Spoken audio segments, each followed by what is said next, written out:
Buenas, buenas, buenas, buenas. Creo que estoy en vivo, si no me equivoco. Perdón, sepan disculpar si cometo algún tipo de error, pero no suelo utilizar este, este software. ¿Cómo andan, amigos? Vayan pasando la voz. Esto es bien random. Esto acaba de surgir hace 15 minutos, 16 como mucho.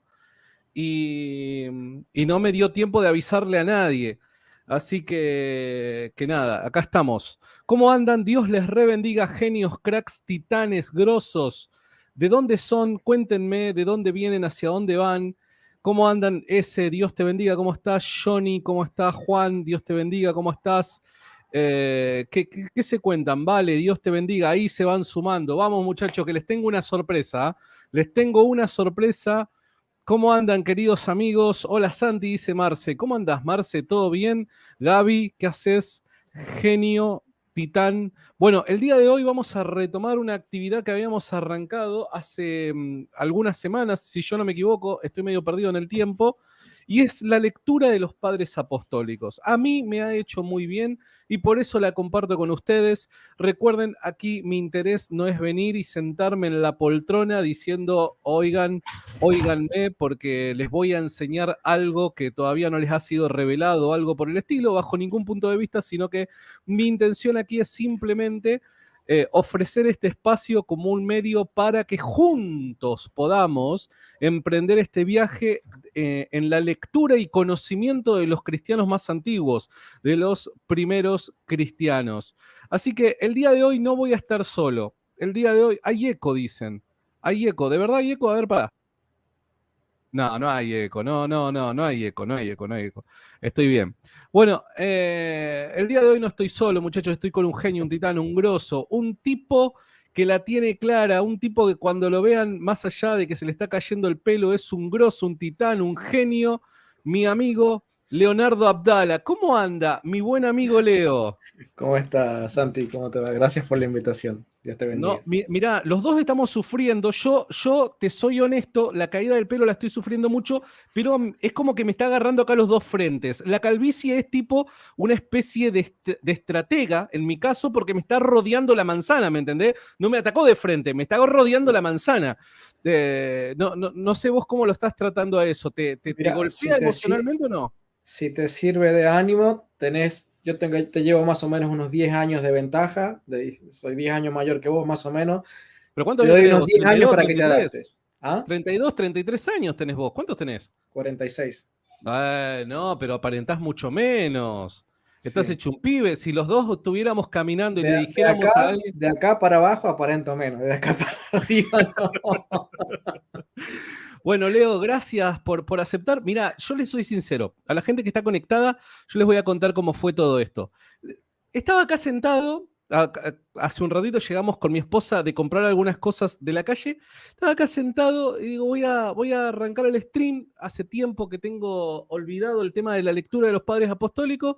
De repente, Leo Abdala me estaba mandando mensaje y digo, yo me largo, yo me tiro, yo tiro el centro, yo soy un tipo arriesgado. Total, mi mamá me enseñó de chiquito, el no ya lo tenés que buscar el sí. Y digo, le voy a tirar. Leo, ¿te prendés en un stream random? Y yo estaba preparado como para rogarle un poco, ¿viste? Porque yo ya me imaginaba él, Santi, avísame con tiempo, que esto, que el otro. Estaba preparado como para mandarle ese sticker del gatito con botas, ¿viste? Cuando mirás así con los ojitos, que es imposible decirle que no. Bueno, algo así. De una me dijo que sí. Me dijo que sí de una, digo, no puedo desperdiciar este momento. Prendamos el stream y arranquemos de una. Gracias, Leo, por hacerte este espacio.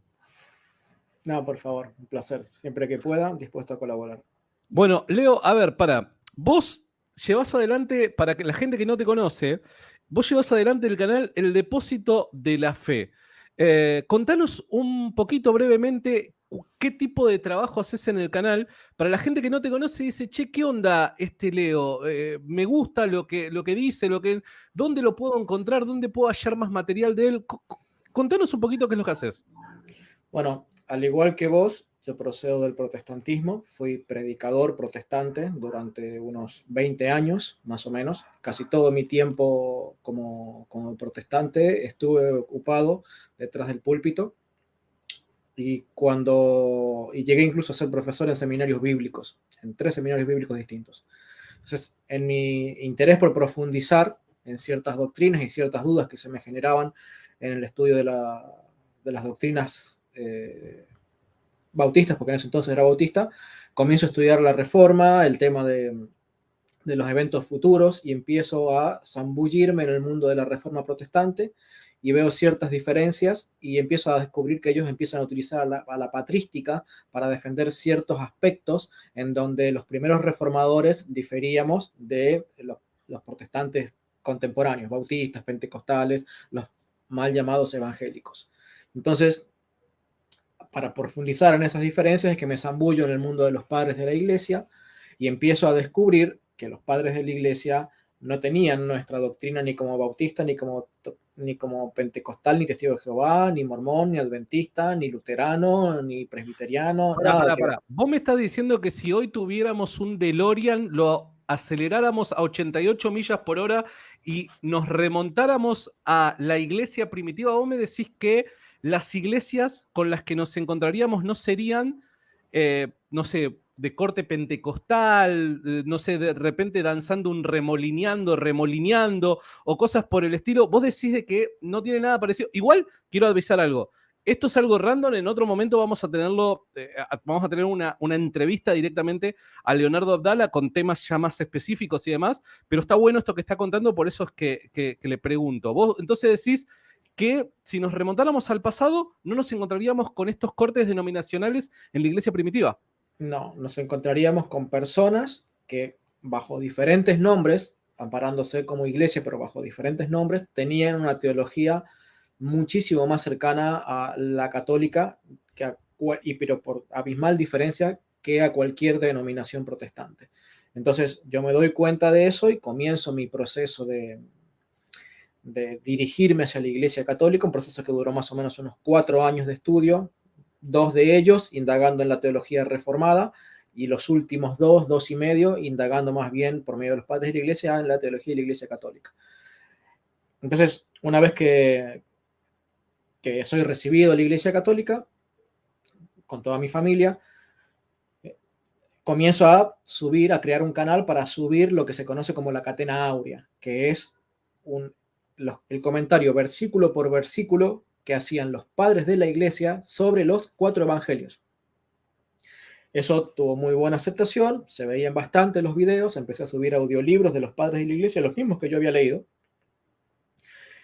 Y luego entonces, por sugerencias, por un deseo también personal de compartir todo aquello que Dios me había dado y que no me lo podía callar, yo me sentía mal quedándomelo callado, decido ponerle cara, por así decirlo, a los videos y empiezo a hablar acerca de cómo fue mi proceso, un poco lo que vos estás haciendo ahora al leer los padres de la iglesia, solo que yo también por mi propia personalidad soy un poco más sistemático, más semi-académico, porque tampoco es que me gusta darle ese perfil académico, pero sí soy muy de indagar y de profundizar y de hacer cuestionamientos y de buscar la fecha y de buscar el nombre y de buscar las razones y los por qué de todas las cosas. Entonces, eso se ve reflejado en mi canal y empiezo a hacer como una especie de investigación demostrando qué conclusiones me llevaron a mí para demostrar que los primeros cristianos enseñaban teología católica, tenían conceptos católicos, tenían muchísimas de las prácticas que tenía la Iglesia Católica hoy, no todas, porque evidentemente a lo largo de 20 siglos han cambiado muchas cosas, pero sí la mayoría de ellas, y que me hacen darme cuenta de que era un mito, una mentira abismal, esto de que era lo que yo creía, que Constantino fundó la iglesia y que la iglesia inventó todas sus doctrinas, que la iglesia católica inventó todas sus doctrinas en el siglo IV, V, VI, VII, VIII, XII, XV. Entonces me doy cuenta de que no. Llegaste a la conclusión que, entonces, ¿cómo es? Constantino no fundó la iglesia católica. No, no fundó nada. Como dije en una entrevista con el padre Javier en mi canal, si Constantino fundó la iglesia católica, entonces Nabucodonosor fundó los judíos, porque, o fundó el judaísmo, porque Constantino declara en el 313, junto al emperador Galeriano, si no me falla la memoria, porque fueron 2, no solamente Constantino, fueron 2 los emperadores que firmaron el edicto de Milán para darle la paz, por así decirlo, a la iglesia, y en base a ese edicto de Milán, muchos protestantes dicen, bueno, Constantino ahí comienza a fundar la iglesia, porque se la apoderó.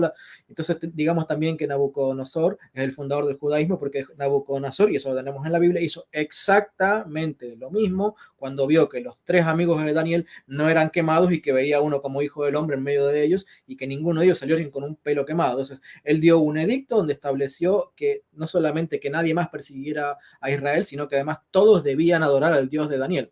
Entonces también, si Constantino fundó la Iglesia Católica, entonces Nabucodonosor era el fundador del judaísmo bajo esa misma premisa. Tan absurda es una cosa como la otra. Bueno, como esa, muchas otras cosas más que me hicieron volcar todo ese conocimiento, la cantidad de veces que había leído los padres de la Iglesia, los primeros escritos, que empecé a comprender cómo los padres de la Iglesia entendían la Biblia. Y bueno, nada, eso moldeó toda mi cabeza y yo voy volcando, en la medida de mis posibilidades, todo ese conocimiento y esa investigación en videos concretos, temáticamente organizados en mi canal, El Depósito de la Fe. Muy bueno, la verdad que yo hiper recomiendo ese espacio, a mí me ayuda un montón a entender muchísimas cosas. De hecho, con Leo ya nos estamos juntando, ahí yo voy y le taladro un poco la cabeza con mi cantidad de preguntas que llevo y cuestiones y planteos y demás. De hecho, esta mañana nos juntamos y se dio ahí una linda conversación. Le digo, Leo, me vas a meter un voleo un día de tu casa, me vas a echar, porque nada, llevo tantas inquietudes y cosas por el estilo, pero me ayuda un montón a poder entender cada vez más este cristianismo primitivo, ¿no? Nada, así que todos aquellos que no lo conozcan, por favor, váyanse al canal El Depósito de la Fe, le pegan una suscribida al canal para estar todos atentos respecto al material que va a ir subiendo Leo. En otro momento, igual quiero advertir esto, lo de hoy no va a ser una entrevista. Sí ya tenemos pactada una entrevista que spoileo, te tiro un spoiler. Se va a tratar respecto a la sola escritura en los cristianos primitivos. ¿Los cristianos primitivos acaso practicaron la sola escritura? ¿Creían la sola escritura? Bueno, es una entrevista que tengo pendiente ahí con Leo, que pronto vamos a articular ahí cuándo la vamos a llevar a cabo. Pero el día de hoy tengo el privilegio, el honor, el grato placer de poder estar aquí con Leo y comenzar esta lectura de, en este caso, Primera de Clemente. Nosotros habíamos arrancado una lectura de la Didaché y ahora nos toca Primera de Clemente. ¿Qué nos podrías decir para introducirnos en el tema de Primera de Clemente? Leo, ¿tenés algunos datos ahí que nos puedas tirar que nos sirvan para poder meternos en contexto? Bueno, esta carta es sumamente importante, primero porque no hay duda ni cuestionamientos acerca de que fue escrita, o casi no hay dudas ni cuestionamientos acerca de que fue escrita por Clemente Romano, San Clemente Romano, el obispo de Roma, discípulo directo de el apóstol Pablo. Es el Clemente que Pablo menciona en algunos de los saludos, creo que en la misma carta de los romanos u otra carta, no me acuerdo bien ahora, pero es el Clemente que era conocedor del apóstol Pablo y que fue también discípulo de Pedro cuando éste viajó a Roma. En las salutaciones finales de la epístola a los romanos es que aparece Clemente. Sí, sí. Entonces, por un lado, el hecho de saber que estamos hablando de un escrito que se sitúa aproximadamente en la última década del siglo I, antes incluso de que muriera probablemente el último apóstol, o ahí, ¿sí? Estamos hablando del apóstol Juan, sino porque además es una epístola que contiene un concepto muy interesante que yo ya he expresado en mi canal como una pregunta que hago. ¿Por qué un obispo de Roma tiene que inmiscuirse en los asuntos de otro obispado que está a cientos de kilómetros en otro continente? Bueno, no en otro continente, pero en la otra punta del continente, ¿ok? Porque Roma y Corintio, si bien están cerca, hay bastante distancia y hay bastantes obispos que podrían haber acudido a resolver la problemática, obispos cercanos a Corinto que podrían haber acudido a resolver la problemática que surgió en Corinto, de la cual ya vamos a ir introduciéndonos, ¿sí? Que hubo un problema de destitución de parte de la membresía de la iglesia de Corinto, que había destituido a sus obispos, a sus pastores, a su obispo y a sus presbíteros. Y entonces, claro, al ser un problema con los obispos que habían sido destituidos, ¿a quién se acude en instancia, como una especie de Corte Suprema de Justicia, para apelar a la situación, para resolver la cuestión? ¿Quién tiene autoridad que esté por encima de un obispo de Corinto para resolver una cuestión de la iglesia de Corintio? Y entonces, Pará. Yo te puedo responder a eso. Para ese momento, probablemente el apóstol Juan. Si el apóstol Juan probablemente estaba vivo. Yo con mente evangélica diría, si el apóstol Juan está vivo, si está cerca su casa de la ciudad que tiene el conflicto y demás, y yo iría corriendo a quien recostó su cabeza sobre el pecho de Jesús, ¿o no? bueno, a ver, no sé exactamente si para la fecha de composición de, de primera carta de los Corintios de San Clemente Romano todavía estaba en Patmos el apóstol Pablo. Lo que sí es cierto es que eran Juan. recontra conocidos, que San Ignacio de Antioquía estaba vivo y estaba cerca, y también, por ejemplo, el obispo de Esmirna, San Policarpo. Policarpo. ¿Sí? Que eran obispos súper reconocidos que también estaban cerca, que podrían haber acudido a ayudar y a escribir cosas, pero la apelación no llega a las iglesias de ellos, ni a sus diócesis, llega a Roma. Y lo curioso es que no solamente la iglesia en su conjunto le plantea el problema, la problemática a Roma, sino que además finalmente la iglesia de Corinto se sujetó restituyendo a los obispos por causa de esta carta que vamos a leer, porque lo había escrito el obispo de Roma, que tenía autoridad sobre todas las iglesias. Es uno de los, al margen de todas las cuestiones prácticas, personales y teológicas que demuestran un catolicismo en los escritos, hay una cuestión muy importante que tiene que ver con la autoridad de quien escribe esta carta y la autoridad que le reconocieron a esta carta quienes la recibieron. Porque no es poca Claro. cosa destituir un obispo y que venga cualquier otro obispo y te diga, no, pero ponémelo de vuelta, porque si no, no te vas a salvar. Bueno, San Clemente Romano lo que hace un poco es decirles eso. O restituyen a los obispos y les reconocen como tales, o ni siquiera tendrán la posibilidad de ir al cielo. Seguramente nos estamos adelantando, estamos spoileando un poco, pero ese es el núcleo, ese es el núcleo. O sea, se quieren ir al cielo, están obligados a reconocer a los obispos que nosotros hemos reconocido como autoridad. Y si no lo reconocen a ellos y no me reconocen a mí, que yo les escribo no con un martillo sobre la cabeza, sino con amor y con caridad, no podrán irse al cielo, porque ya sabemos, por lo mismo que dice la Biblia, que quien producía un cisma, como dice San Judas, quien produce un cisma, quien se divide de la iglesia, no tiene el espíritu, mejor dicho, se quedaba sin el espíritu. O como también decía el apóstol San Juan, ¿no? O sea, los que se salen de la iglesia católica no tienen a Cristo, el Padre ya dejó de morar en ellos, no mora en ellos, ¿sí? Porque si hubieran para permanecer en la iglesia, tendría que haber permanecido el Padre. Y como no permaneció el Padre ni el Hijo en ellos, entonces que se fueron. O al revés, como lo queramos ver, cuál es la causa y cuál es la consecuencia. Lo cierto es que había toda una doctrina en la iglesia primitiva que está en la Biblia y que es consonante y armónico con lo que enseña San Clemente, de que si te apartás de la iglesia, si rechazás las autoridades de la iglesia, si formás un cisma, perdés la ocasión de salvación, perdés la esperanza de salvación. No importa tu conducta, no importa nada. Y lo va a decir más adelante San Clemente Romano. Lo va a decir explícitamente. Entonces, tiene muchísima importancia porque explica la relación que hay entre cisma y salvación, o pérdida de salvación, y la relación que hay entre la iglesia de Roma como autoridad, el obispo de Roma, que tiene autoridad y jurisdicción para resolver problemas que están relacionados con obispados que están a cientos de kilómetros. ¿Qué tema ese, no? Muchas veces se menosprecia o no se considera con seriedad el tema del cisma, ¿no? Y los primeros cristianos estaban muy atentos a eso y se advertía y se exigía a la comunidad de que no se permita ningún tipo de pensamiento cismático, ¿no? Es tremendo eso. Por otro lado, cosas que nos vamos a encontrar en esta epístola también es, referido todo al mismo tema, indicaciones del mismo Jesús a los apóstoles respecto a la sucesión apostólica, cosa que no aparece en el Nuevo Testamento. Esto es llamativo, ¿no? Porque hay una tradición viva, ¿no? Que no contradice evidentemente al Nuevo Testamento, pero que no aparece de forma explícita en él y que va a utilizar Clemente como obispo de Roma para justificar su punto, ¿no? Para, nada, para demostrar de que él está en lo correcto respecto a la exigencia que le está demandando la gente de Corinto.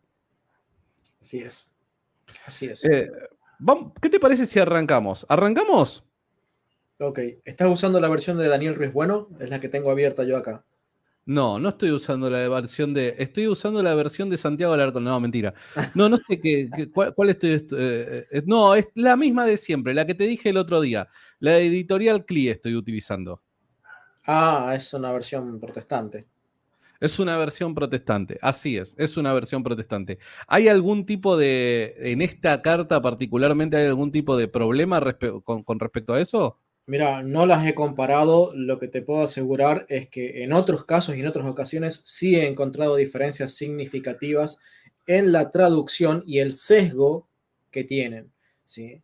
Te puedo poner un ejemplo bíblico. Un ejemplo bíblico Sí, bueno, iba a apelar a eso, sí. cuando traducen, por ejemplo, misterios, ¿sí? La palabra Sí, mysterion del griego, cuando se traduce al latín, se traduce sacramento. ¿Sí? Entonces, en nuestra Biblia, cuando nosotros leemos sacramento, es la palabra griega que los protestantes traducen como misterio. Entonces vos vas y lees la Reina Valera 60 y te dice, porque la iglesia administra los misterios de Dios. sí, yo he leído también la traducción de lo que en español nosotros luego vamos a decir tradición, que muchas veces se lo traduce al español como doctrina o como enseñanza, pero no se traduce la palabra tradición. Entonces vos pensás de que no hay una tradición que comparten los apóstoles, pero es que en realidad es un problema de traducción. Y esto, corregime si estoy equivocado, esto pasa porque, evidentemente, el traductor presupone una teología. Y dado que presupone una teología, su traducción tiene que ser armoniosa con la postura teológica que tiene. Por Sí. ende, evidentemente van a haber estos problemas, ¿no? Mira, te acabo de pasar la traducción de Daniel Ruiz Bueno, todo lo que A es ver, la vamos a abrir patrología. esa, vamos a abrir esa. Hoy el invitado manda, así que abrimos esa. No, Denme un segundo. soy, soy el anfitrión, pero bueno, por experiencia en haber comparado, no puntualmente esta carta, pero sí otras palabras de otros escritos, sí te puedo decir que a veces hay diferencias significativas. Por lo general no, y vos podrías llegar al catolicismo por medio de la lectura de los padres de la iglesia en las versiones protestantes, pero no verías tan claramente el catolicismo como una traducción que considere las doctrinas a la luz de los padres de la iglesia. O sea, no puedes traducir los padres Sí, de la sí, iglesia a sí. la luz del protestantismo. Tenés que traducirlo a Sí, la sí, luz sí, de los sí. De padres mismos de la iglesia, su hecho, interpretación. De hecho, fue como a mí me pasó, ¿no? El tema de yo conozco los padres apostólicos por medio de traducciones protestantes y no fue un impedimento para poder, aún en las traducciones protestantes, hallar el catolicismo y la doctrina católica de forma explícita en ella.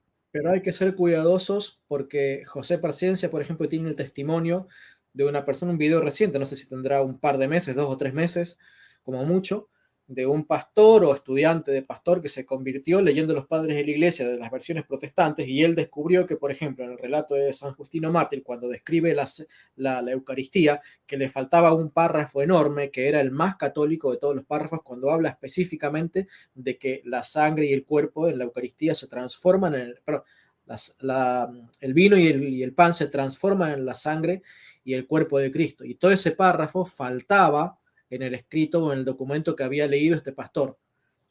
¿Sí? No puedo Bien. decir que ese escrito él lo hubiera sacado de un libro, de una edición o de una página web que mutiló ese pasaje intencionalmente. Pero lo cierto es que hay que ser cuidadosos porque hay protestantes que son muy inescrupulosos a la hora de agarrar y mostrar, yo no creo esto de los padres de la iglesia, entonces me atrevo incluso a mutilar el texto de los padres de la iglesia, cometiendo el Acá mismo error está. que cometían los herejes al mutilar directamente pasajes de la escritura, porque esos pasajes de la escritura les eran contrarios a su teología. Sí, sí, sí, sí, sí, sí, te Por entiendo. eso yo siempre Bien, recomiendo la lectura desde autores católicos y no de autores protestantes. bien, buenísimo. Bueno, a ver, estamos ahí, estaba buscando dónde arrancaba porque tiene toda una introducción, entonces no estaba pudiendo encontrar en dónde es que arrancaba. Lo tenemos acá, gracias por el superchat, Mireya Guzmán. Hola Santi y Leonardo, Dios les bendiga enormemente y a su familia. Mireya, te mando un abrazo enorme, genia. Muchas gracias por el superchat. Dice Lucas, ¿dónde consigo la traducción de Daniel Ruiz Bueno? Ah, una pregunta. Entonces, vos me hiciste esa pregunta y no te la contesté. En mi canal eh, hay un link al pie de los videos donde yo tengo una página web, un blog, donde he posteado muchísimo del material de los padres apostólicos, algunos padres de la iglesia y otros libros de apologética. Lo pueden buscar en eldepósitodelafe.wordpress.com/o/descargas. Si se los podés Pará, escribir ahí, ¿no me lo podés escribirlo ahí mandar por al mismo WhatsApp navegador. al enlace? ¿Me lo mandás por WhatsApp al enlace y yo lo pongo en el comentario fijado? Dale, y lo podés escribir ahí también en la pantalla para que ellos lo vean cómo lo ponemos. Dale. Bueno, muchachos, ahí como verán, yo voy a poner el enlace, acá está, de de la página de Leo para que puedan ir y descargarse el material que necesiten. Ahí está, mirá. Y lo pongo en el comentario fijado. Ahí estamos, muchachos. ¿Está bien? Está perfecto. Ahí está. Bien, bueno, vamos a arrancar. ¿Te parece, Leo? ¿Arrancamos? Dice, ¿me escuchás, Leo? Sí, ¿no? Sí, sí, sí, sí, sí. Carta primera de San Clemente a los Corintios. Vamos a arrancar. Saludo. La iglesia de Dios que habita como forastera en Roma, a la iglesia de Dios que habita como forastera en Corinto, a los llamados y santificados en la voluntad de Dios por nuestro Señor Jesucristo. Que la gracia y la paz se multipliquen entre vosotros de parte de Dios omnipotente por mediación de Jesucristo. Vos cuando consideres algo importante para destacar, Leo, deteneme, decime, hace seña algo medio extraño, pegá un grito y yo me detengo. Bien, ahí en la introducción ya podés encontrar un término A que se ver. puede relacionar con la carta de Pedro que escribe a las iglesias que eran pastoreadas por el apóstol Pablo, porque es la primera carta de San Pedro, es una Ajá. epístola universal, pero que está dirigida a las iglesias que habían sido fundadas por el apóstol San Pablo. Para Ah, aquellos mira, que eso no lo dicen sabía. que para aquellos que dicen que Pedro no se metía en el terreno de Pablo y que Pablo no se metía en el terreno de Pedro porque uno los judíos y otro los gentiles, mirá, ponete a leer la primera carta de Pedro y vas a ver que la dirige a los mismos cristianos a los que Pablo había pastoreado esas iglesias. ¿Sí? ¿Y con qué derecho? Porque era el Papa. Entonces, Claro. pero la carta de San Pedro también dice lo mismo a los expatriados. Pedro Es también comienza cierto, su dice a carta los diciendo a los expatriados. expatriados en el Es Ponto, cierto. Galacia. Bueno, ¿por qué este concepto de expatriados? Porque es la iglesia se veía a sí misma como si fuera el viejo, así como el viejo Israel estuvo deportado en la Babilonia, ¿sí? En la Babilonia Sí. literal, así también la iglesia se veía como expatriada o deportada, repartida por el mundo en la nueva Babilonia, la cual era el Imperio Romano. Por eso, y esto nota margen, cuando Pedro dice que les escribe desde la iglesia en Babilonia les saluda, no es una iglesia en la ciudad de Babilonia, es la Babilonia espiritual que era Roma. Claro. Por eso la Sí, sí, sí. importancia de vincular forasteros o expatriados, tanto de la carta de Pedro como la que tiene acá, porque les está escribiendo desde la misma capital de la Babilonia. Entiendo, entiendo. Esa relación con las iglesias que había fundado Pablo, yo la hallaba en Pedro cuando hace una mención a aquellos que de alguna manera tergiversan el sentido de las enseñanzas de Pablo. Entonces, el autor, Pedro, presupone que su audiencia conoce las epístolas de Pablo. Pero no lo había visto de esta manera. Es como que me orientaste un poquito más al norte. Muchas gracias por eso. Pero bueno, nada, había más o menos visto eso por ahí. Pero mirá qué interesante lo de los expatriados, es cierto, no lo había yo visto a eso. Es cierto, utiliza el mismo término para hablar de la iglesia. Y lo Dice, otro, sí, que yo sé que en la doctrina católica lo creemos así, pero tal vez para los que no son católicos, ajá, los padres de la iglesia hablan de la mediación de Jesucristo, ¿sí? Y la iglesia católica entiende que para acceder a Dios, el que accede a Dios y por medio de quien nosotros llegamos a Dios es por medio de Jesucristo. Y esto es doctrina católica. ¿Por qué? Porque son muchas las causas que hacen que los protestantes, cuando leen a los padres de la iglesia, no terminan de encontrar el catolicismo. Y una de las causas es porque hay una cierta distancia entre el vocabulario, no sé si tanto decir la teología, porque las diferencias a nivel de teología son menores, pero sí en el vocabulario y los énfasis que tiene, por ejemplo, un libro que vos leas hoy de la Iglesia Católica y un libro católico del siglo primero. Y tiene que ver claro. porque se hacía mucho más énfasis en el siglo primero y siglo segundo, siglo tercero, siglo cuarto, siglo quinto, se hacía mucho más énfasis en la mediación de Jesucristo. No que no se creyera en la intercesión de los santos, pero sí el énfasis, como cuando vos agarrás y cambias de lugar el acento en una palabra, el Sí. énfasis estaba mucho más acentuado en mencionar la intercesión o la mediación más específicamente de Jesucristo. Y por eso es que acá dice, bueno, que la gracia y la paz se multipliquen a todos ustedes por la mediación que Jesucristo ejerce delante de Dios Padre. A mí me parece que muchas veces los evangélicos protestantes que reclaman el hecho de que a María constantemente se la llame mediadora y demás, cuando en la Biblia el único mediador es Cristo, es porque no se toma en cuenta que muchas veces una misma palabra, dependiendo del contexto, puede tener un distinto significado y no necesariamente el sentido en el que el catolicismo cree que Jesús es mediador, se le va a adjudicar esa misma mediación a María, ¿se entiende? Entonces, Exacto. hay veces que sin querer se hacen lecturas a la ligera y no se considera que estas palabras, dependiendo del contexto, pueden tener un distinto significado. Esto no quiere decir de que María sea mediadora de la misma forma que lo es Cristo, porque si no eso sería contradecir la palabra de Dios, donde se dice que el único mediador es Cristo. Entonces tiene que ser mediadora en un sentido distinto. Es así, es así. Y un ejemplo, lo habíamos mencionado esta mañana en nuestra charla cuando hablábamos de qué significa ser un profeta en el Nuevo Testamento. Claro.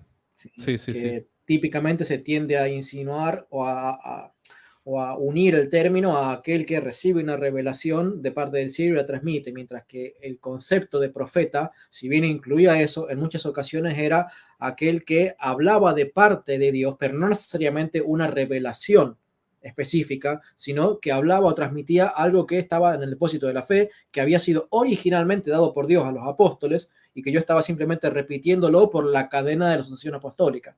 ¿Sí? Y también en ese sentido a veces se les dice que eran profetas. Entonces es un término que según el contexto, como muchos otros casos, se puede interpretar de una forma mucho más específica a la actividad de transmitir un mensaje nuevo de parte de Dios o de transmitir el viejo mensaje, ¿sí? Y en ese sentido ser un enseñador, que es diferente exactamente, que es diferente de ser maestro, porque sabemos que Pablo dice que dio a la iglesia pastores, maestros y Mm. profetas, ¿sí? Y lo Sí, sí, distingue sí. como categoría, ¿sí? Pero bueno, son términos que según su contexto se usan de una manera o se usan de otra. Y acá está, como te digo, el énfasis, ¿sí?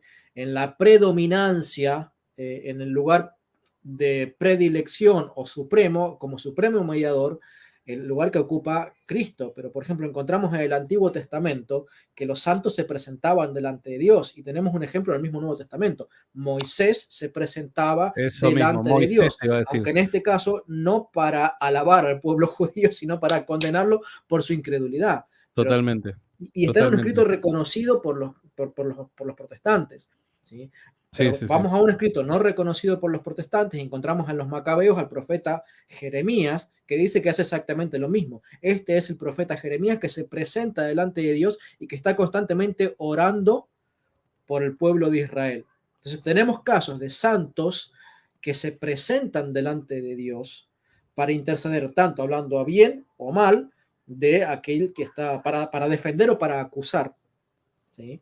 Sí, sí, sí, sí, sí. Delante de Dios. O sea, Cristo es por excelencia aquel quien se presenta delante de Dios y a quien Dios difícilmente, creo que puede, difícilmente, por no decir imposible, que si Cristo le pide algo al Padre, el Padre no se lo conceda.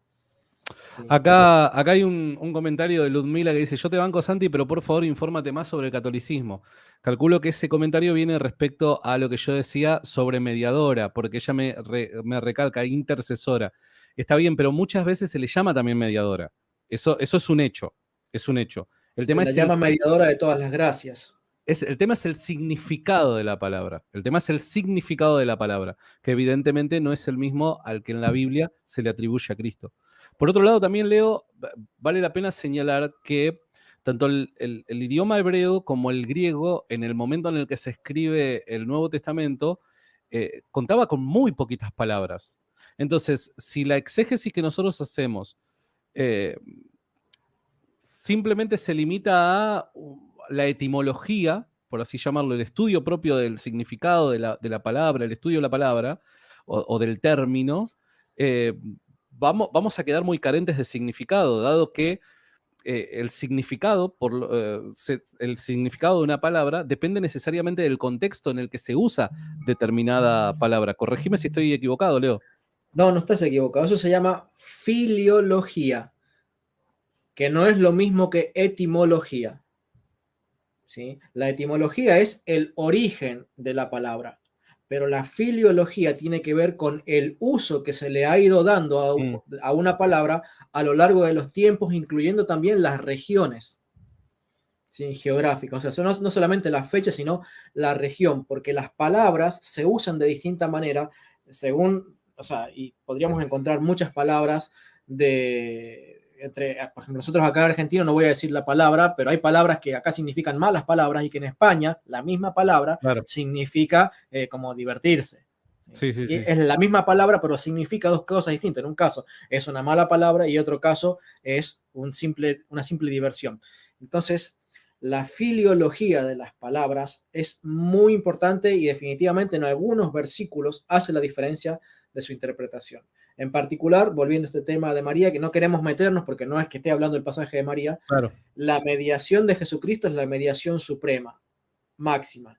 María, a la cabeza de los santos, es tal vez la más excelente de las intercesoras, pero ella, como que no es Dios, no puede estar en la mente de Dios, no conoce todos los planes de Dios y puede que Dios no le quiera conceder alguna petición ni a María ni a otros santos, porque María no es Dios. Seguramente si yo pido algo, influye 10 millones de veces menos que si María lo pidiera. ¿Ok? Pero aún así, María no es Dios y por tanto no es mediadora infalible en ese Claro. sentido. Mientras que Cristo, al ser Dios y comprender exactamente lo mismo que comprende el Padre, no le puede pedir al Padre algo que vaya contra la voluntad del Padre.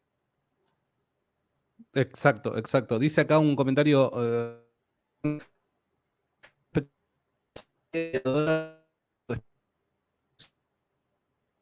Perdón, se cortó. Ahí volvimos, creo. Sí, se cortó acá un poco, no te escuché bien el comentario. Que digo que acá hay un comentario que dice Cristo mediador respecto a la salvación y María mediadora respecto a la intercesión. Ese comentario también es interesante. ¿Me escuchás bien? Sí, ahora sí te escucho bien. Ahí estamos, ahí estamos. Bien, continuamos entonces. Continuemos. Perdón, se cortó la transmisión, no sé por qué razón, sepan disculpar.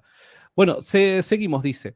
A causa de las repetidas y sucesivas calamidades y tribulaciones que nos han sobrevenido, creemos, hermanos, haber vuelto algo tardíamente nuestra atención a los asuntos discutidos entre vosotros.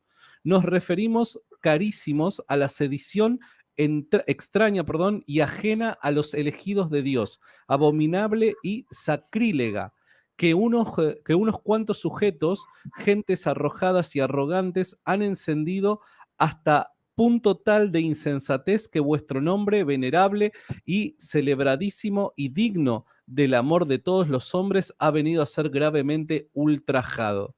Bueno, acá hay varias cosas que se pueden señalar, ¿no? Primero, esto nos indica, probablemente nos proporciona más información respecto a la datación de este documento, ¿no? Está hablando de un periodo donde en la iglesia de Roma han habido tribulaciones, han habido calamidades, han habido, en definitiva, persecuciones, ¿verdad? Sí, hoy a la mañana hablábamos de cuánto le costaba a la iglesia resolver ciertos conflictos que no eran inmediatos. Y acá tenés un ejemplo. Hay toda una sedición en Corinto y no es que de inmediato Roma puede tomar cartas en el asunto, sino que por causa de las persecuciones, ¿sí?, no pudo ponerse a atender ese tema de inmediato en cuanto ocurrió la sedición, sino que tardó algún tiempo. ¿Cuánto es ese tiempo? Semanas, meses, años, la verdad no lo sé, pero es importante porque cuando uno trata de comprender cómo se van, cómo va evolucionando la iglesia, creciendo, cuáles son sus problemáticas, cuáles son sus modus operandi, cómo es que ella resuelve problemas, cuáles son los problemas. Aquí tenemos uno de los factores principales por los cuales la iglesia no es que resolvía los problemas así de inmediato y a veces surgían sediciones y cismas y que tardaban, como te decía esta mañana, meses, años, décadas y a veces siglos en llegar a disolverse. ¿Por qué? Porque la iglesia no siempre podía llegar a apagar el incendio a tiempo y a veces el incendio se hacía tan grande que quemaba la cuadra. ¿Sí? Y este es un Sí. ejemplo. Sí, completamente de acuerdo. Y acá vemos además cómo Clemente, siendo obispo de Roma, siente no el simple deseo porque es buen tipo, sino que siente la responsabilidad de hacer algo respecto a lo que está ocurriendo en Corinto, ¿no?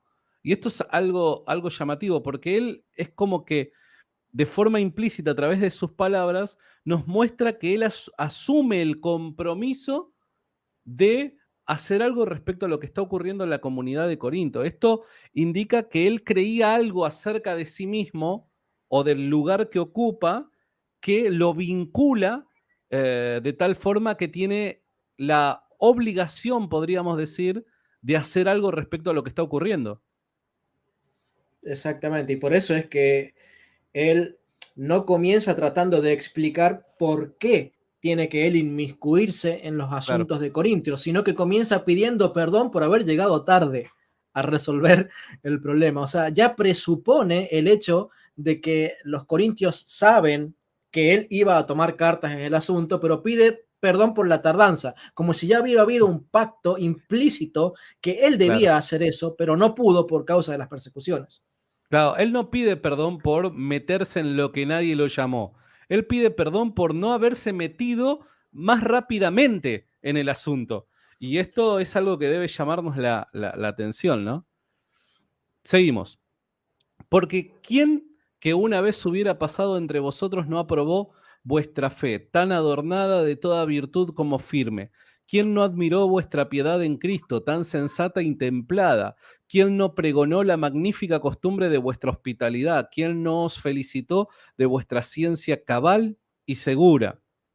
Todo, en efecto, lo hacíais sin miramiento a personas y caminabais en las ordenaciones de Dios, sometidos a vuestros dirigentes y tributando el debido honor a los ancianos constituidos entre vosotros. Recomendabais otros sí, no sé, otros sí, me parece que ahí está mal escrito, ¿verdad? No, no, es una Eh, palabra antigua. sí, otros sí, ¿así? Sí. Te juro que no conocía esa palabra, te juro que no la conocía.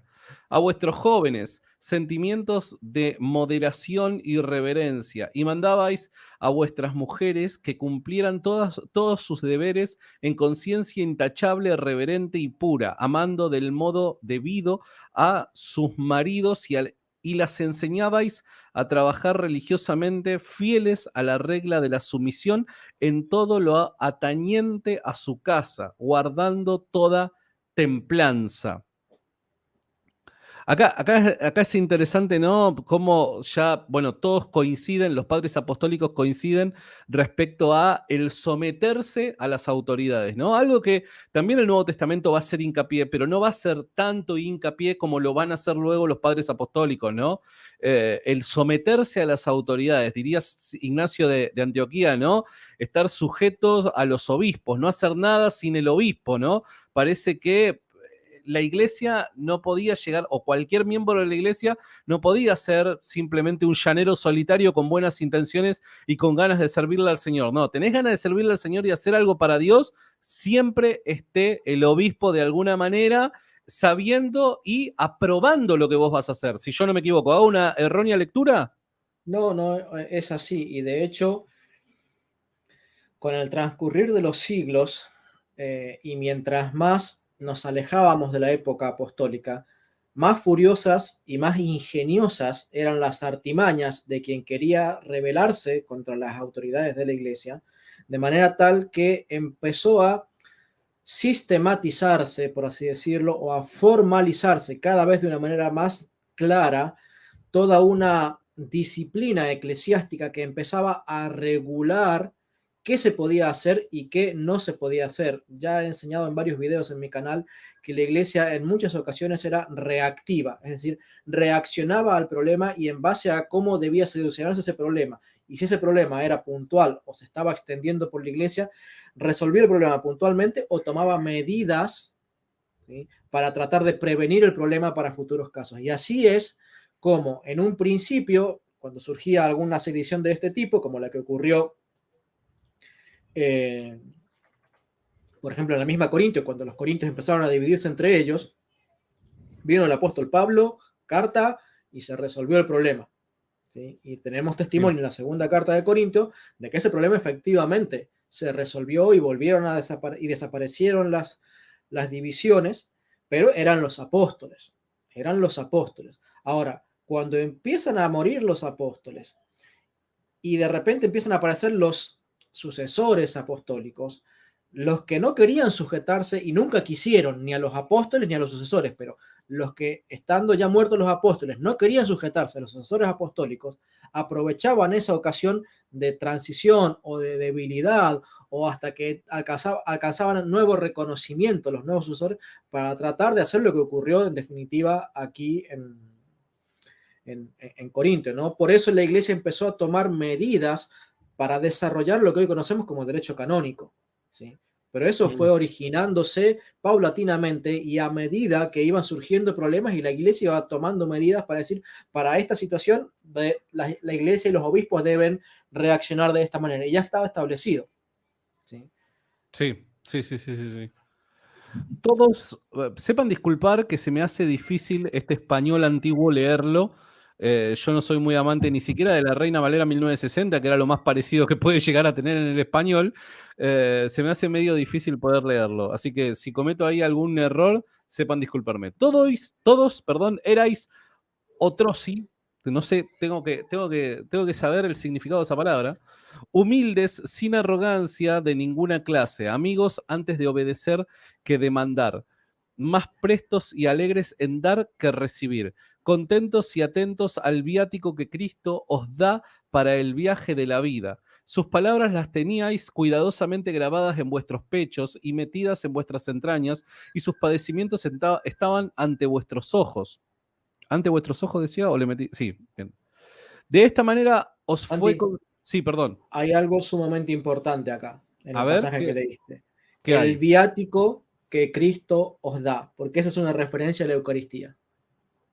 Ah, mira vos, a ver por qué es una referencia. Yo te juro que si lo veo así, no lo. ¿A qué te ¿Por qué hay una referencia a la Eucaristía ahí? A ver. Bueno, porque, por ejemplo, cuando en el sacramento de la extrema unción se Ajá. habla mucho de esa frase, el viático de Cristo, porque es el boleto al cielo que se le da al moribundo con la Eucaristía. O sea, el sacramento de la extrema unción se le perdonan los pecados que pueda haber tenido en ese momento y se le da el viático. Y ese nombre de viático es la hostia.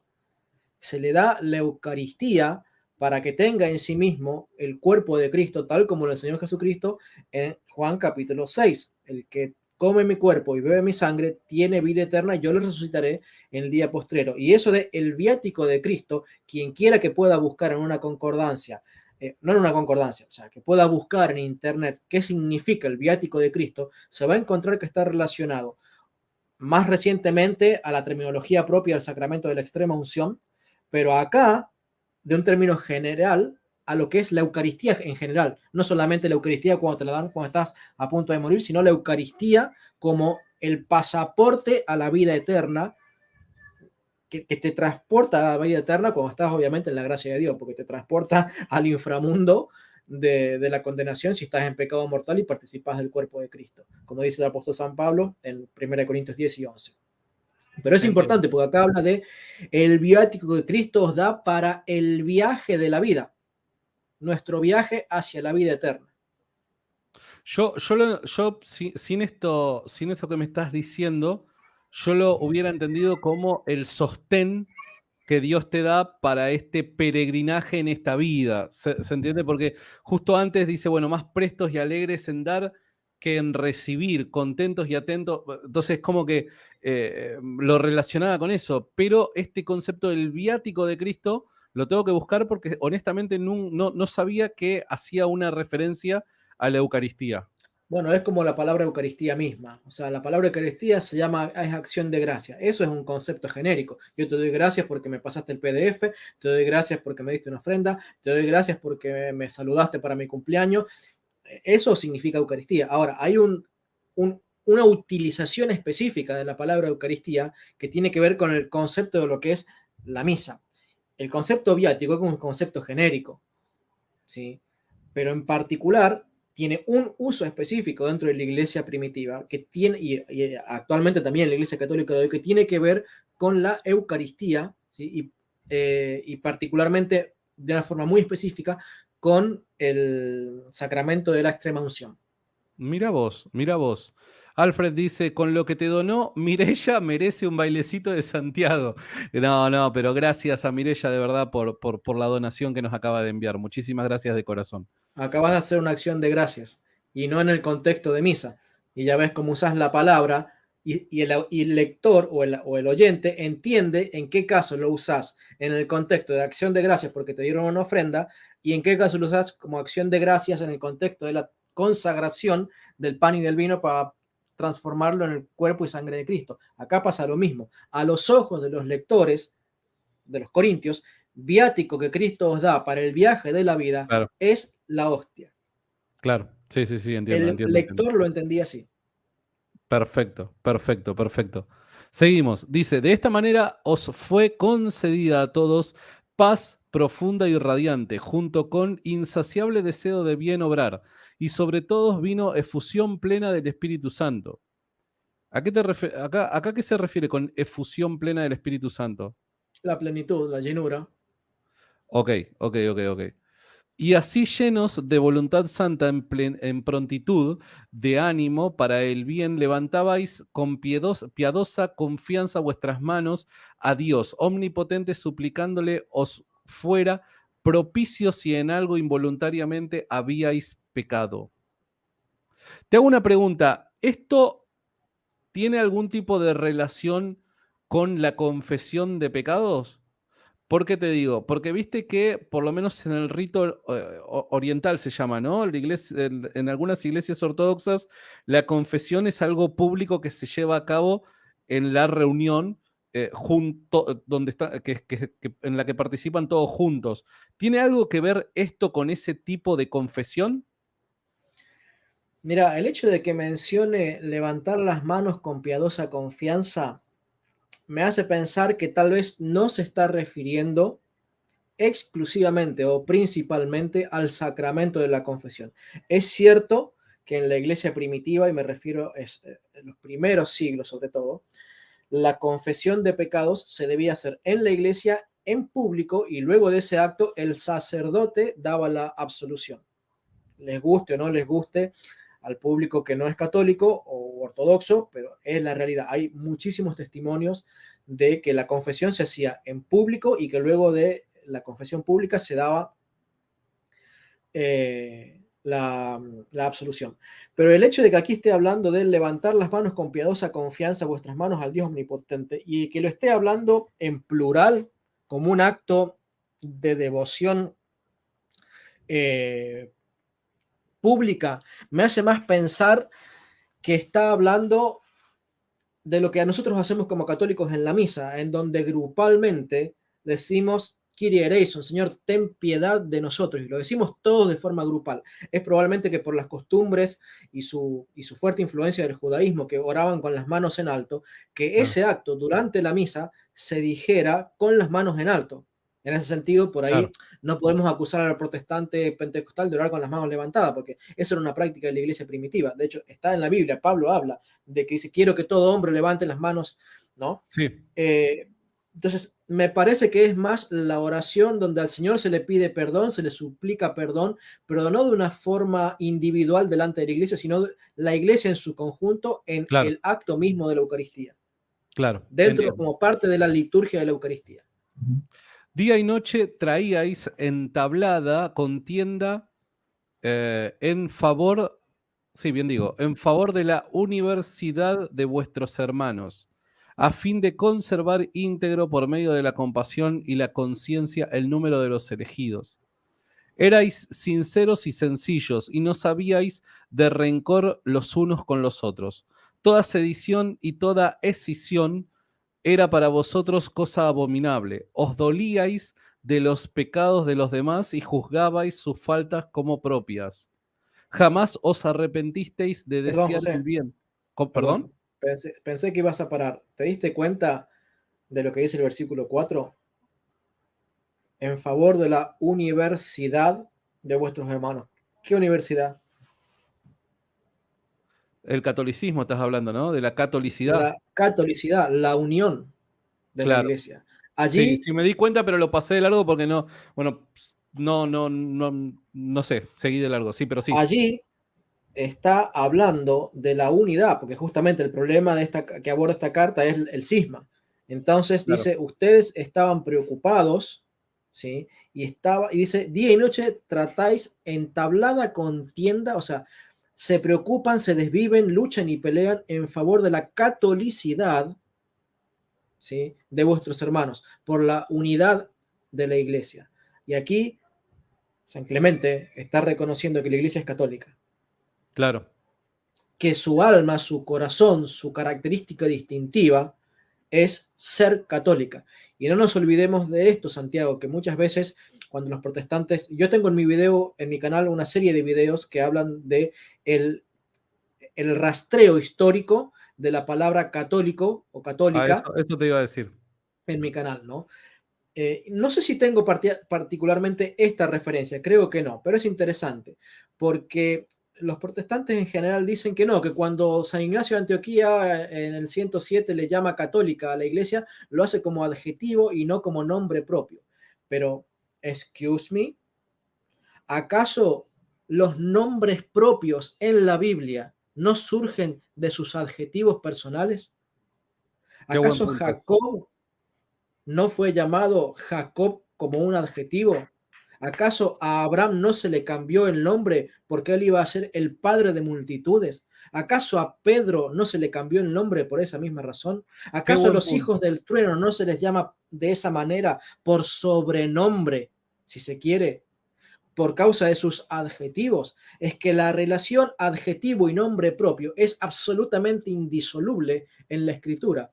Y por eso cuando San Clemente habla de la universalidad de los hermanos, está hablando de la catolicidad de la iglesia y de que su Claro. adjetivo es católico y por tanto su nombre es católico. Siglo primero. Sí, sí, sí, sí, sí, sí, sí, sí.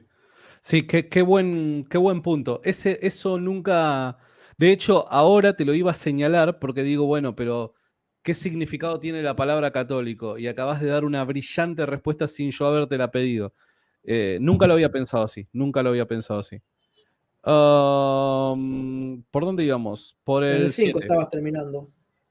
No, no, no, no, no. Ya había terminado el Al 6. 6. Toda sedición y toda decisión. Sí, eso ya lo terminé. Jamás os arrepentisteis de desear el bien, prestos siempre para toda buena obra, Bueno, adornados espera. de... Perdón. Tengo otra observación para el 6.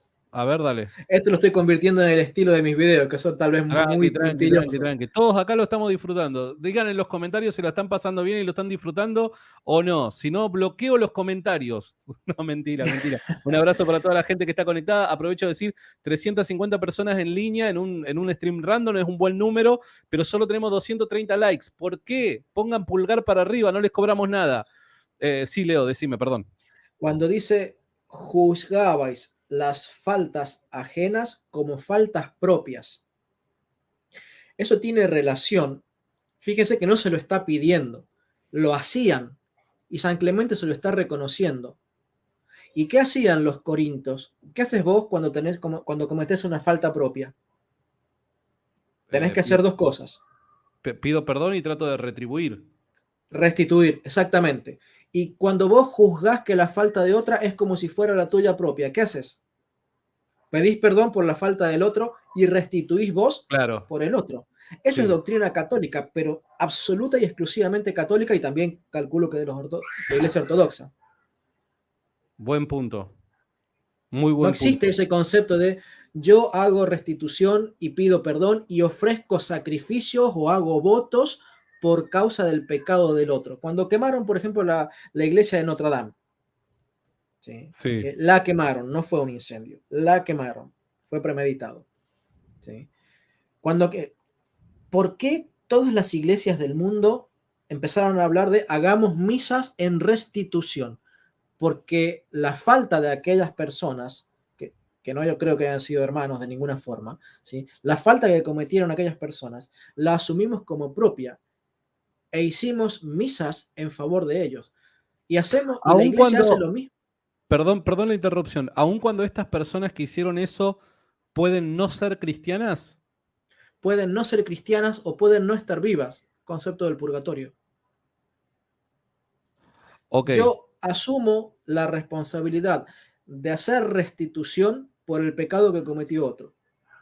Macabeos. Los sí. soldados tomaron lo prohibido, lo escondieron y murieron por ese pecado. Y los soldados que quedaron vivos tomaron tras sus espaldas ese pecado y ellos ofrecieron ofrenda a Dios, restitución a Dios para que Dios les perdone el pecado que cometieron los otros. El concepto de la intercesión por los difuntos que están en el purgatorio. No estoy Sí, diciendo que acá está enseñando el purgatorio, sí, sí, acá sí, está sí. enseñando una doctrina que está de la mano con las motivaciones que nos impulsan a los cristianos católicos a orar por los hermanos que están en el purgatorio padeciendo por pecados que ellos mismos no confesaron y no restituyeron. El concepto, ¿sabes qué? Esto es una apreciación personal. El, la restitución en el arrepentimiento es algo que a mí me hizo mucho ruido para bien y que yo no lo encontraba en el evangelicalismo, ¿no? O sea, el arrepentimiento es simplemente esa congoja en el corazón, pedirle perdón a Dios y ya está. Bueno, arranquemos de vuelta desde cero, borrón y cuenta nueva, ¿no? Pero la exigencia de restitución como parte del arrepentimiento yo lo veo como algo terriblemente justo, propio de la naturaleza de Dios, y que lo encontramos en reiteradas oportunidades en el Antiguo Testamento, ¿no? Es así y forma parte de la teología misma de la doctrina del pecado. ¿Sí? Sí, Porque para el protestante, pena y culpa es lo mismo. Por eso cuando Cristo paga una cosa, paga la otra. Pero para el católico, Cristo paga una cosa, pero nos deja a nosotros la responsabilidad de hacer restitución. Por eso fue que si bien Cristo perdonó a Saqueo, Cristo le dijo a Saqueo que la salvación entró en su casa cuando él se decidió y se comprometió para el resto de su vida a hacer restitución por sus pecados. claro. Es una de las razones por la que yo hago el canal de YouTube, porque yo durante 20 años prediqué un mensaje que es falso y Claro. asumí como una especie de saqueo, y yo tengo que restituir el daño que hice predicándole a cientos o miles de personas, Mm. predicándole una falsedad. Entonces yo tengo que restituir ese daño. Por eso mi carga, decir, así como Saqueo le robó plata a las personas y quiso restituir con plata, porque debía hacerlo, yo robé la verdad de los corazones de muchas personas y tengo la necesidad de restituir ese daño. Y cuando otra persona enseña una falsedad, ¿sí? Y lo veo en un video de YouTube, a mí me duele y muchas veces me indigno y no me animo a veces a hacer video porque digo, capaz que me enojo de más en el video y se me nota el dolor que me causa cuando escucho que alguien dice una verdad. Y vos me has oído hablar en estos días que nos hemos juntado y te das cuenta cuánto me duele cuando se enseña una falsedad en algún video de YouTube. Entonces, Sí, sí, sí. juzgar las faltas de los demás, de cualquier tipo, como propias, para yo mismo tomar el castigo, ¿sí? Y la responsabilidad de hacer el bien que el otro no quiso hacer. ¿Y sabes qué? ¿Por qué lo decían así? Porque Cristo lo hizo así. Porque Él, como el supremo ejemplo, llevó nuestras enfermedades, nuestros castigos, y aunque nosotros no vamos a terminar en la cruz para salvar a nadie, ciertamente podemos de alguna manera ser imitadores de Cristo cuando nosotros tomamos en nuestras espaldas el dolor y la responsabilidad de ofrecerle a Dios restitución por causa de lo que aquella persona está ofendiendo. O sea, aquella persona está ofendiendo a Dios, yo asumo la responsabilidad de agarrar y hacer cosas para restituir delante de Dios la ofensa que está haciendo la otra persona. Eso es lo que está diciendo ahí San Clemente Romano. Y todo surge Sí. del ejemplo de Cristo. Y qué buen análisis y reflexión que haces respecto a tu pasado, ¿no? Y la verdad que nunca lo había visto de esa manera. Muy, muy buenas reflexiones, Leo. Antes de continuar, nos quedan unos minutos más. No lo vamos a retener mucho tiempo acá, Leo, que nos vino a hacer el aguante y le agradecemos mucho. Y recuerden, lo tenemos ya comprometido para tenerlo aquí con nosotros nuevamente para charlar otro tema ya respecto a también la iglesia primitiva, pero en este caso, particularmente el caso de la sola escritura. ¿Eran los primeros cristianos sola escritura o no? Mientras tanto, les pido ahí un favorazo. Fíjense que acabo de linkear ahí bueno, acabo de postear, perdón, comentar un link. Está bien, vayan y suscríbanse si quieren, si me hacen el favor, a ese enlace. Les cuento, estoy tirando un canal secundario llamado A Fondo Podcast. Solamente van a ver entrevistas en ese canal, solamente entrevistas. Y vamos a inaugurar el canal con una entrevista que le hice a Enric de Adictos a la Filosofía, donde nos habla por primera vez de forma pública de su fe católica. Enric de Adictos a la Filosofía es la primera vez que públicamente nos va a hablar de su fe católica y va a decirnos un montón de cosas que la verdad yo al menos las disfruté con mayúscula toda la palabra. Así que les pido ahí que vayan, se suscriban, que en estos días nada más, ya voy a estar tirando la primera. La segunda, les cuento, les spoileo, les tiro así, es a Dante Urbina. Y vamos a estar hablando de el pasado inconverso de Dante Urbina y que Dante Urbina era una persona bastante violenta. Ojo, las anécdotas que viene contando Dante Urbina son tremendas, así que también suscríbete para que te lleguen todas las notificaciones y puedas estar pendiente de todas estas entrevistas. Bueno, Santi, vamos. están Sí, perdón. preguntando ahí, un tal Alfred dice, ¿podemos A hacerle ver. una pregunta a Leo?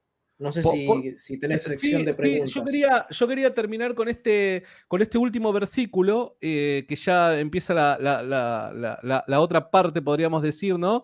Y te iba a pedir para un ping-pong tipo de preguntas y respuestas. Perfecto. ¿Te parece?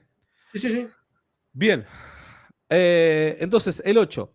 Adornados de conducta virtuosa en todo y digna de veneración. Todo lo llevabais a perfección y acabamiento en el temor de Dios, como que, como que los ordenamientos y justificaciones del Señor estaban escritos en las tablas de vuestro corazón. Bueno, ahí creo que ya es un cierre, es una conclusión de algo que ya veníamos hablando.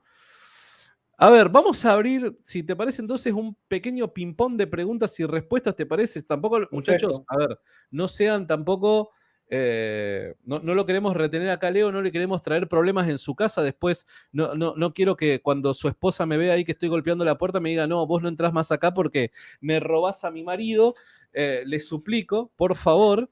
Pero bueno, ¿qué les parece si hacemos un pequeño ping-pong de preguntas y respuestas? Pero algo ¿qué te parece, Leo, si restringimos el tema para que no te salgan con cualquier cosa? ¿Querés de algún tema particular? Siempre Leo Abdala me parece que es sinónimo de iglesia primitiva, pero ¿querés algún tema en particular tratar, Leo? No, no, no. Si es un ping-pong de preguntas y respuestas, la iniciativa calculo que la tiene que tomar el auditorio. Bueno, bueno, está bien. Entonces, preguntas y respuestas. A ver, ¿qué quieren preguntar? Mientras tanto, recuerden, ya tenemos los primeros 35 suscriptores, papá. Gracias, suscríbanse ahí, comentario fijado a fondo. Esta semana entrante ya tiramos la primera entrevista a Enric de Adictos a la Filosofía. A ver, dice Alfred, vamos a arrancar con Alfred, que fue el que nos motivó a esta dinámica. Dice, una pregunta a Leo. Si nuestro Señor Jesucristo es el único mediador entre Dios Padre y los hombres, ¿y Moisés, que también intercede entre Dios Padre y el pueblo? Bueno, creo que la pregunta es muy válida porque refleja la problemática que tiene la teología protestante de ponerle una cintita a los versículos que no les gustan y poner una lámpara de 100 watts encima de aquellos versículos que les gustan, de manera tal de utilizar solamente lo que les gustan, pero no mirar lo que toda la Biblia enseña acerca de la intercesión o quiénes a Dios le hablan. O sea, yo me pregunto, cabe esta pregunta, ¿Dios para qué tiene oídos? Entre comillas, porque no es que Dios tenga oídos, pero ¿para qué tiene Dios oídos? ¿Nadie le habla a Dios en el cielo? Nadie le habla. Dios no habla con nadie en el cielo. Dios es un ser mudo que abrió solamente la boca para inspirar a los profetas y nada más. No hay comunicación en el cielo.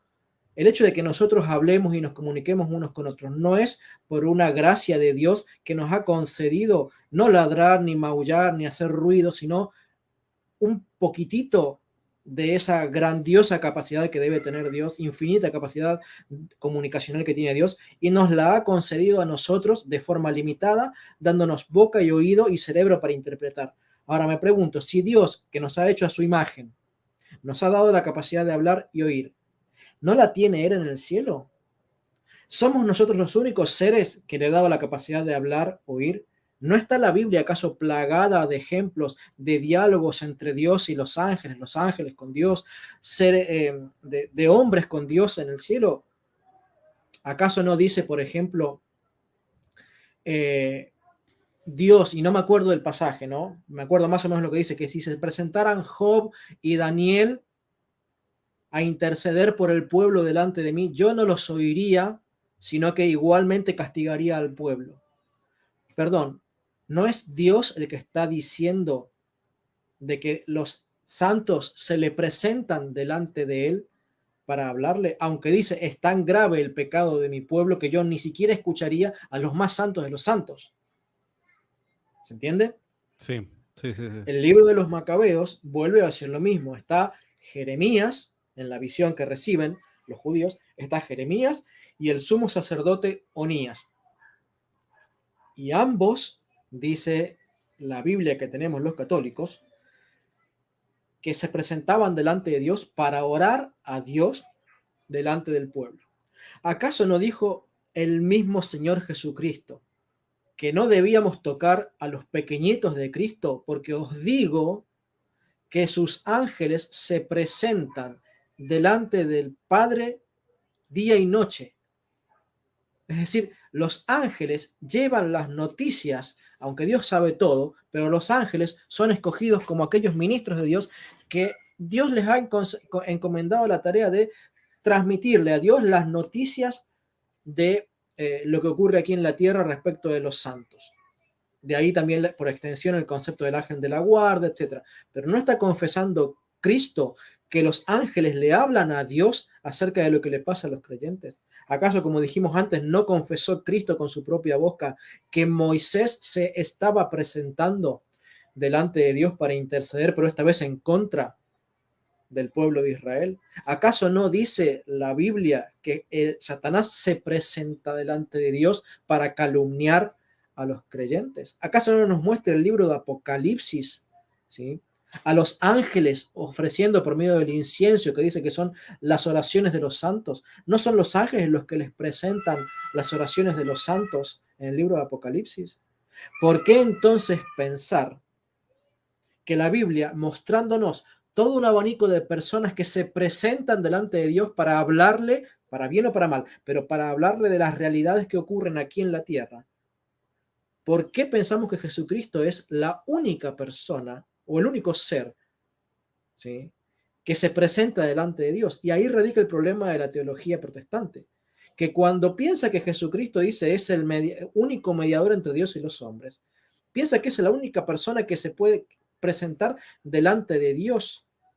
Pero entonces, ¿delante de quién se presentaba Moisés cuando Cristo dijo que Moisés se presentaba delante de Dios?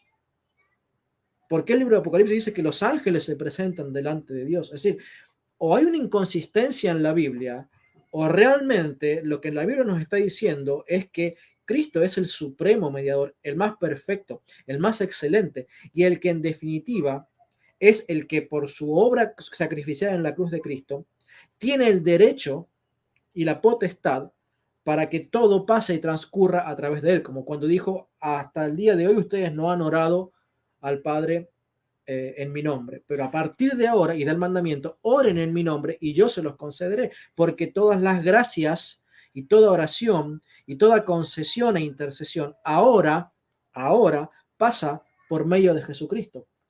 Si me permitís un cachito, dos cosas. La primera, antes de olvidarme, gracias al canal Padre Tengo una Pregunta que me envió un superchat y me olvidé de agradecerlo. Pido disculpas. Gracias por el superchat.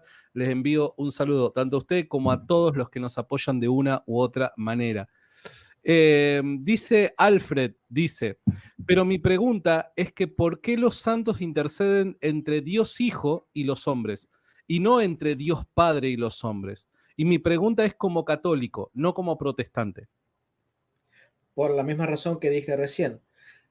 Jesucristo dijo, hasta ahora nada habéis pedido en mi nombre, pero ahora yo, supremo intercesor, mediador entre Dios y los hombres, todo tienen que canalizarlo a través mío. Por eso Cristo es el centro del cristianismo. Cristo dijo, hasta ahora nada habéis pedido en mi nombre. Ahora pidan en mi nombre para que a través mío, dice Cristo, llegue su petición al Padre. Entonces, si ahora hablamos de que la intercesión pasa por medio de Cristo, es porque Cristo mismo antes no se había manifestado. ¿Cómo podían las personas que estaban antes de Cristo pasar a través de Cristo cuando en la mayoría de los casos, salvo proféticamente, ni siquiera sabían que existía un Cristo hijo de Dios? Conocían que habría de venir un Mesías, pero no sabrían que ese Mesías sería el Hijo de Dios hecho carne. Claro. Entonces, la venida de Cristo no solamente cambió el hecho de que ahora se manifestó y dijo, acá quiero mostrarles que tengo un hijo, ¿sí?, sino que cambió radicalmente el hecho de que todo el juicio, como dice el mismo Señor Jesucristo, le dio al Hijo. Toda potestad para intercesión tiene que pasar a través del Hijo. Toda oración tiene que pasar a través del Hijo. Y todo pasa a través del Hijo porque Dios Padre le ha colocado como juez, Señor, intercesor, sumo sacerdote, obispo supremo de la iglesia. Todo pasa a través de él, como dice la Biblia, para que Cristo sea el todo en todos. Y también, como dice el mismo apóstol Pablo, para que cuando Cristo le entregue su reino al Padre, el que pase a ser el todo en todos, ya no sea Cristo, sino el Padre. Fíjense, Claro. Cristo tiene todo y es el que recibe todo de todos. Debe ser nuestro todo, Cristo, hoy, mientras está su reino. Pero cuando llegue el día en que Cristo entregue su reino al Padre, el que pasará a ser el todo en todos es el Padre.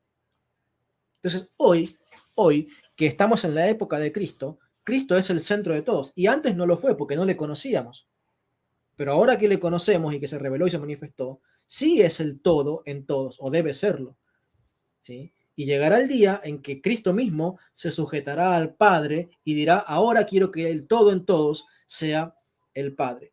¿Y cómo será la intercesión? Si es que habrá intercesión, no lo sé, sería cuestión para investigar todo un tema, pero hoy por hoy, toda intercesión pasa a través de Cristo porque Cristo ahora es el todo en todos. Bien, bien. ¿Qué te parece? Mira, yo te la tiro, te lo tiro como para que podamos explotar el tiempo que nos queda. Un poquito más cortita las respuestas si es posible, pero para que podamos meter más preguntas, ¿qué te parece? Vale. Bueno, acá hay otra pregunta. Dice Renato. Pregunta para Leonardo. ¿Cómo reflexiona el desarrollo de la doctrina del papado de Clemente Romano? Es decir, ¿qué cosas aún estaban en desarrollo en su tiempo?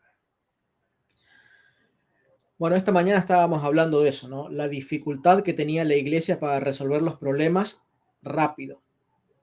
Entonces, la primera medida por la que optó la iglesia es resolver las cosas de forma sinodal, de forma local. De manera que si surgía un conflicto teológico o surgía algún problema disciplinar, se resolvía primeramente localmente, como enseñó el Señor Jesucristo en Mateo capítulo 18. ¿Sí? Dice, si tu hermano peca contra ti, primero habla y estando tú con él solo, si no, búscate testigos, y si no, después lo planteas el problema a la iglesia. Y ese mismo esquema de si peca contra ti, ese mismo esquema se aplicó en la iglesia primitiva para los problemas de cismas. ¿Sí? De manera tal que la iglesia, desde que surgió un problema hasta que escalaba el problema hasta Roma, por así decirlo, pasaba por muchas instancias. Claro. ¿Sí? Y había una cierta autonomía en la elección de los obispos. ¿Sí? No todas las elecciones tendrían que pasar con la autorización preliminar del Papa, o sea, se le informaba, pero primero se elegía. ¿Sí? Y lo mismo sucedía con muchos sínodos. Todos los sínodos locales pasaban por la revisión y la autorización del Papa, pero a él le llegaba la visión final, La conclusión. la conclusión, y el Papa aprobaba o no. ¿Sí? Claro. Pero entonces, el hecho de que después la iglesia tuviera otra clase de recursos y los problemas fueran de otra índole y los herejes también tuvieran otros medios económicos y fueran más frecuentes, hizo que la regulación disciplinar tuviera que ir modificándose. Yo se los he dicho en algunos videos de mi canal. O sea, Jesucristo no les dijo a los apóstoles, ustedes tienen que establecer de aquí a 20 años diáconos. La Claro. iglesia se topó con el problema y lo resolvió juntándose, en ese caso porque todavía estaban juntos, vivían todos en Jerusalén, ¿sí? Y dijo, bueno, acá hay que tener diáconos para que nosotros no nos desentendamos de la predicación de la palabra, ¿sí? Y los diáconos se encarguen de servir a las mesas. ¿Sí? Y cuando surgió el problema como hablábamos esta mañana en nuestra charla, cuando surgió el problema con la doctrina de los judaizantes, Pablo tomó cartas en el asunto, nunca más literalmente dicho. Tomó cartas en el asunto y escribió cartas sin consultar a nadie. Él como apóstol dijo, la doctrina es esta. Como no se pudo resolver el problema localmente y por medio de las cartas, se recurrió a un sínodo en donde localmente el líder o preceptor de ese concilio fue Santiago, porque era el obispo de Jerusalén, ¿sí? Pero el líder, y ante quien todos callaron, y cuando habló él, se hizo como él dijo, fue Pedro. Ahora, perdóname metiéndome justo en ese punto, ¿no? Muchos dicen de que como Santiago es el que cierra la conclusión eh, de lo que se estaba debatiendo, en definitiva está mostrando ese cierre que es Santiago quien tiene la autoridad y no Pedro. No. En los concilios el Papa trata de no intervenir, porque justamente el concepto del concilio es que sea la universalidad de los obispos los que decidan. Y el Papa puede participar como un obispo más, ¿sí? Pero muchas veces el que preside el concilio no es el Papa. Y tenemos, por ejemplo, el concilio de Roma, donde el que presidió fue San Agustín de Hipona. Y San Agustín de Hipona vivía en Cartago, en África. No era papa. Pero el que presidía era él. Y muchas veces los papas ni siquiera estaban, sino que enviaban delegados. Por eso las iglesias primitivas no resolvían los problemas de la misma manera que hoy. Pero con el devenir de los siglos, la cantidad de recursos, la cantidad de obispos, la extensión geográfica y, como te decía esta mañana, las mismas limitaciones que durante 19 siglos solo existió carreta para trasladar los mensajes de un lugar a otro, obligaba a la iglesia a tener una metodología que fue formalizándose, fue desarrollándose conforme surgían los conflictos, Claro. ¿sí? Hasta llegar a un cierto punto donde dijeron, bueno, a partir de ahora la iglesia tiene que comportarse de esta manera, porque ya estamos viendo que si nos comportamos de esta otra manera, refiriéndonos a, por ejemplo, la elección de obispos, ¿sí? Con el tema de Monseñor Lefebvre, ¿por qué lo excomulgaron a Monseñor Lefebvre? Algo que ocurrió recientemente. Porque 2 años antes de que Lefebvre empezara a rechazar el Concilio Vaticano II, 2 años antes se había promulgado una ley en donde toda elección de obispos debía pasar preliminarmente por la aprobación del Papa. desde el siglo I hasta ese momento, todas las elecciones de obispos no requerían de la aprobación del Papa.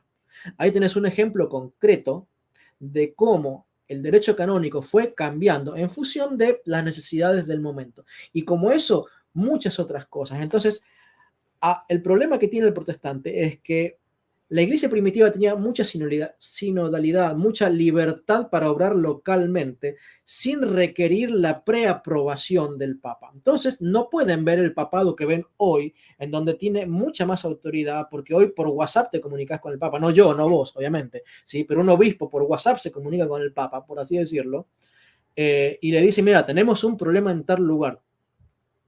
Y tal vez en cuestión de horas el Papa puede tomar cartas en el asunto. Entonces, tiende a desaparecer esa autonomía para dar lugar a una rápida reacción de parte de por lo que podríamos comparar hoy como la Corte Suprema de Justicia. Antes tardaban meses en apelar a Roma, pero una vez que Roma actuaba, como en el caso de los corintios que estamos considerando, ya está.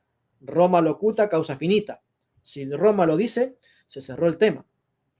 Claro. Entonces, ese cambio de una flexibilidad local hacia una centralización global es progresiva y por causa de las mismas necesidades de la iglesia. Y las podemos ver en la misma Biblia de forma primitiva, con la elección de los diáconos, el primer sínodo en Jerusalén y cosas por el estilo. ¿Sí? Las problemáticas de la iglesia primitiva eran diferentes y por tanto la forma de resolver era diferente. Vamos con una última. Sepan disculpar, hay un montón de preguntas, pero ya estamos con el tiempo al límite de lo que le pedí a Leo y le agradezco mucho a Leo porque esto no fue planeado. 5 minutos antes le tiro un WhatsApp. Leo, ¿te animás? Dale, de una, me dice. Listo, y acá estamos aprendiendo mucho de lo que Leo sabe, así que sepan disculpar. Leo, tenemos que hacer otro stream. Me gusta. ¿Te copás con un ida y vuelta? Está bueno así, me vas a decir que no. Está bueno así. La gente se copa. Recuerden, el depósito de la fe. Muchachos, el depósito de la fe, todos aquellos que no están suscritos, primero quiero decirles que están en pecado y puede venir un ángel y cortar. No, mentira. Vayan al depósito de la fe, le pegan una suscribida, es gratis y le empiezan a dar likes a los videos de Leo porque están realmente muy buenos, de verdad. Aquel que le gusta estudiar, o sea, este es un espacio de difusión, de comunicación, únicamente para eso. Pero si vos querés de verdad interiorizarte, estudiar, darle a fondo al tema de la doctrina católica desde los primeros cristianos, tenés que ir al canal de Leo, ¿está bien? Así que el depósito de la fe. Vamos con una última y ya está, ya lo comprometimos en público a Leo que va a regresar y vamos a tener un tiempito ahí para charlar con él y hacer este ping-pong de preguntas y respuestas. Dice, padre, tengo una pregunta. Se llama así el canal, ¿está bien? Pregunta para Leo. ¿La intercesión de los santos es igual a la de los ángeles o hay alguna diferencia en ello? ¿Hay alguna referencia en los padres apostólicos para hablar de ello? Bueno, a ver, el tema de la intercesión de los santos no es el más frecuente de los temas en la patrística, por lo menos en los primeros siglos. Se habla de ello, pero mayormente en relación a la intercesión de los santos ya glorificados y no tanto de los ángeles. Se la reconoce como que existe, pero yo al menos, yo personalmente, no he leído mucho, no me he topado mucho con escritos que desarrollen en qué consiste, de qué se trata, qué diferencias. Así que si hay diferencia, a ver, debe haber diferencias, pero si las hay, no me siento capacitado para que una pregunta tan puntual como esa, poder marcar si la hay, las diferencias son esta y esta, porque solo puedo decir que se la menciona, que se reconoce la existencia de tal intercesión, pero no desarrollan demasiado en qué consiste esa intercesión y cuáles son los límites de esa intercesión. Ok, si me das un segundo, miren, ahí estoy posteando en el comentario el canal de Leonardo Abdala, lo puse en el comentario fijado. Muchachos, vayan y péguenle una suscribida al canal de Leonardo Abdala. Espero que aumente ahí el número porque hay un montón de gente que acá está conectada y probablemente no lo conocía a Leo y tiene que ir y apoyar todo el laburo que hace porque, muchachos, yo lo digo acá como un mero difusor, como un mero comunicador. Yo acá me siento y es muy poco lo que probablemente me demande en cuanto a preparación previa.